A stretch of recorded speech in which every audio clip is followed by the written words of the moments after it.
ഓം ശാന്തി. ഞാൻ പുണ്യാത്മാവാകുന്നു. ഞാനൊരു ചൈതന്യ റിയൽ ഡയമണ്ടാണ്. എന്നിൽ ആത്മീയ തിളക്കമുണ്ട്. ഞാൻ ശ്രേഷ്ഠാത്മാവാണ്. പരംപിത ശിവപരമാത്മാവിൻ്റെ കുട്ടി. ഞാൻ ശ്രേഷ്ഠാത്മാവാണ്. ശിവബാബ പരംപിത പരമശിക്ഷകനുമാണ്. പിതാവിൻ്റെ രൂപത്തിൽ എന്നെ പരിപാലിക്കുന്നു. എനിക്ക് വേണ്ടി ആത്മീയ പാഠശാല നടത്തുന്നു. ബാബ പരമശിക്ഷകനായി എന്നെ രാജയോഗം പഠിപ്പിക്കുന്നു. ഈ പാപത്തിൻ്റെ ലോകത്തിൽ നിന്നും പുണ്യാത്മാക്കളുടെ ലോകത്തേക്ക് പോകാൻ പഠിപ്പിക്കുകയാണ്. ഞാൻ ആത്മാ പരമശിക്ഷക ശിവബാബയുടെ ശിക്ഷണങ്ങൾ ധാരണ ചെയ്ത് എൻ്റെ പാപകർമ്മക്കണക്കുകൾ യോഗബലത്തിലൂടെ അവസാനിപ്പിച്ച് ഞാൻ പുണ്യാത്മാവാകുന്നു. ഞാൻ പുണ്യാത്മാവാണ്. ഏറ്റവും വലിയ പുണ്യമാണ് സർവർക്കും ബാബയുടെ സന്ദേശം നൽകി ബാബയുടേതാക്കുന്നത്. സദാ പുണ്യാത്മാവാണെന്ന് മനസ്സിലാക്കി പുണ്യം ചെയ്ത് പുണ്യത്തിൻ്റെ കണക്ക് വർദ്ധിപ്പിച്ചു കൊണ്ടുപോകുന്നു. ഞാൻ പുണ്യാത്മാവാണ്.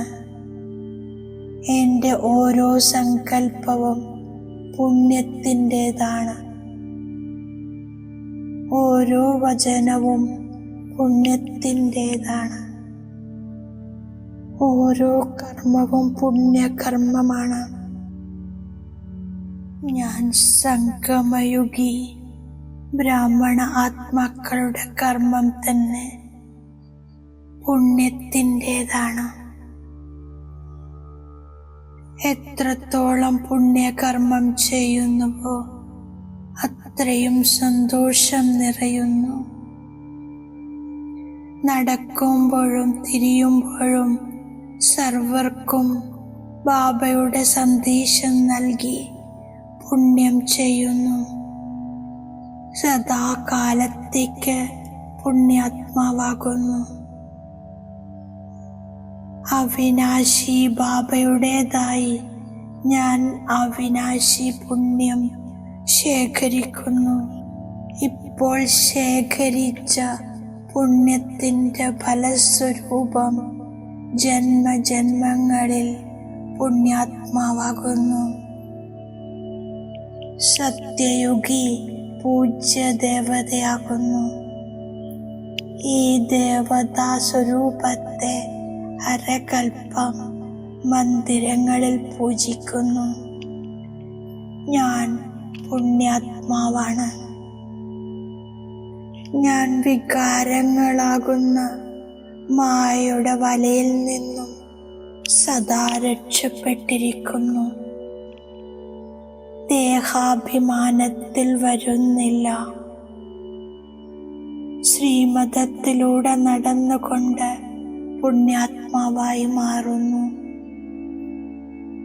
ആത്മാഭിമാനിയായി മാറുന്നതിന് പരിപൂർണ പുരുഷാർത്ഥം ചെയ്യുന്നു. ഓർമ്മയുടെ യാത്രയിൽ ശ്രദ്ധ വയ്ക്കുന്നു. ഇതാണ് പുണ്യാത്മാവായി മാറി ദുഃഖധാമത്തിൽ നിന്നും സുഖധാമത്തിലേക്ക് പോകുന്നതിനുള്ള സമയം. മഹാത്മാക്കൾ അനാദിയാണ്, ബാബയും അനാദിയാണ്. എനിക്കിപ്പോൾ പുണ്യാത്മാവായി മാറണം. മുഖ്യമായ കാര്യം ഓർമ്മയിലിരിക്കുന്നതാണ്. മഹാശത്രുവായ കാമത്തിനു മേലെ വിജയം നേടുന്നു. ബാബയിലൂടെ എനിക്ക് ശാന്തിയുടെയും സുഖത്തിൻ്റെയും സമ്പത്ത് ലഭിക്കുന്നു. എനിക്ക് ഈ മായാവി ലോകത്തിൽ നിന്നും അക്കരെ എത്തണം. നമ്പർ 1 കൊടുങ്കാറ്റ് വരുന്നത് ദേഹാഭിമാനമാണ്. ഞാൻ ഈ പഠിപ്പിലൂടെ മഹാറാണിയാവുകയാണ്. ഇതിൽ മുഖ്യമായും പവിത്രത ആവശ്യമാണ്. സതോ പ്രധാന ലോകത്തേക്ക് പോകാൻ ഞാൻ പുരുഷാർത്ഥം ചെയ്യുന്നു. നമ്മൾ ബാബയോടൊപ്പം ദൂരദേശത്തു നിന്നും വന്നവരാണ്. ബാബ വന്നിരിക്കുന്നത് പുതിയ ലോകത്തിൻ്റെ സ്ഥാപന ചെയ്യാനാണ്. ആരാണോ സ്ഥാപന ചെയ്യുന്നത് അവർ പാലനയും തരുന്നു. ഉള്ളിൽ ഈ ലഹരിയുണ്ട്.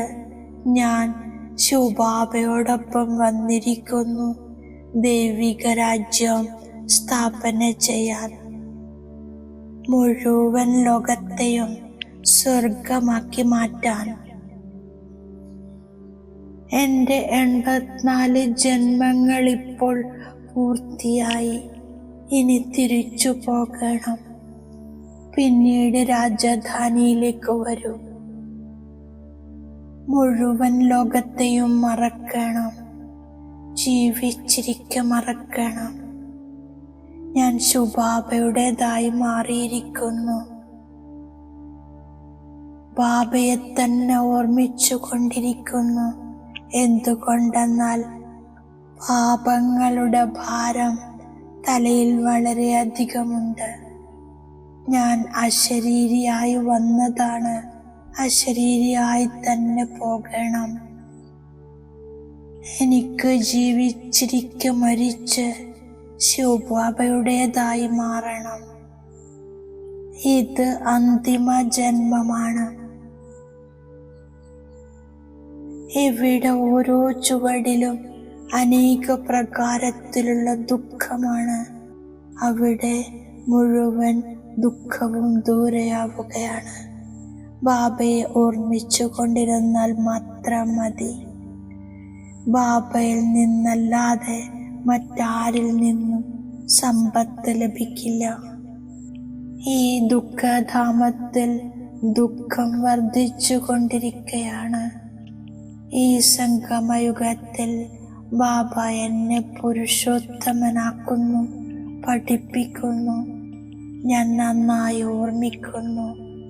ഭഗവാൻ ദുഃഖഹർത്താവും സുഖകർത്താവുമാണ്. എനിക്ക് പതിത പാവനനായ ഭഗവാന്റെ കൂട്ട് ലഭിച്ചിരിക്കുന്നു. ഞാൻ ബ്രഹ്മബാബയിലൂടെ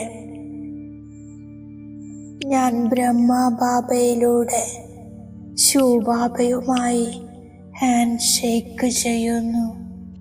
ഈ ആന്തരിക സന്തോഷത്തിലിരിക്കുന്നു.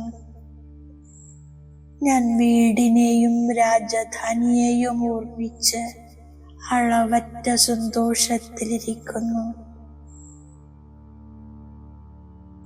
ഇപ്പോൾ യാത്ര പൂർത്തിയായി വീട്ടിലേക്ക് പോവുകയാണ്. പിന്നീട് രാജധാനിയിലേക്ക് വരണം. ബാബ വരദാനം തന്നിരിക്കുന്നു. 3 പ്രകാരത്തിലും വിജയത്തിന്റെ മെഡൽ പ്രാപ്തമാക്കുന്ന സദാ വിജയിയായി ഭവിക്കൂ. ആദ്യം സ്വയത്തിനു മേലെ വിജയി, പിന്നീട് സർവരുടെയും മേലെ വിജയി, പിന്നെ പ്രകൃതിയുടെയും മേലെ വിജയിയാകൂ. അപ്പോൾ വിജയമാലയിലെ മുത്താകുന്നു. വ്യർത്ഥ ഭാവ സ്വഭാവത്തെ ശ്രേഷ്ഠഭാവവും ശുഭഭാവനയുമായി പരിവർത്തനം ചെയ്യുന്നു. സ്വയത്തിനു മേലെ വിജയിയാകുന്നവർ മറ്റുള്ളവരുടെ മേലെ വിജയം പ്രാപ്തി ചെയ്യുന്നു. പ്രകൃതിയുടെ മേലെ വിജയം പ്രാപിച്ച് വായുമണ്ഡലത്തിൻ്റെയും വൈബ്രേഷൻ്റെയും സ്ഥൂല പ്രകൃതിയുടെയും സമസ്യകൾക്ക് മേലെ വിജയിയാകുന്നു. സ്വയത്തിൻ്റെ കർമ്മേന്ദ്രിയങ്ങൾക്കുമേലെ പൂർണ്ണമായും രാജ്യം ഭരിക്കുന്നവരാണ് സത്യമായ രാജയോഗികൾ. ഓം ശാന്തി.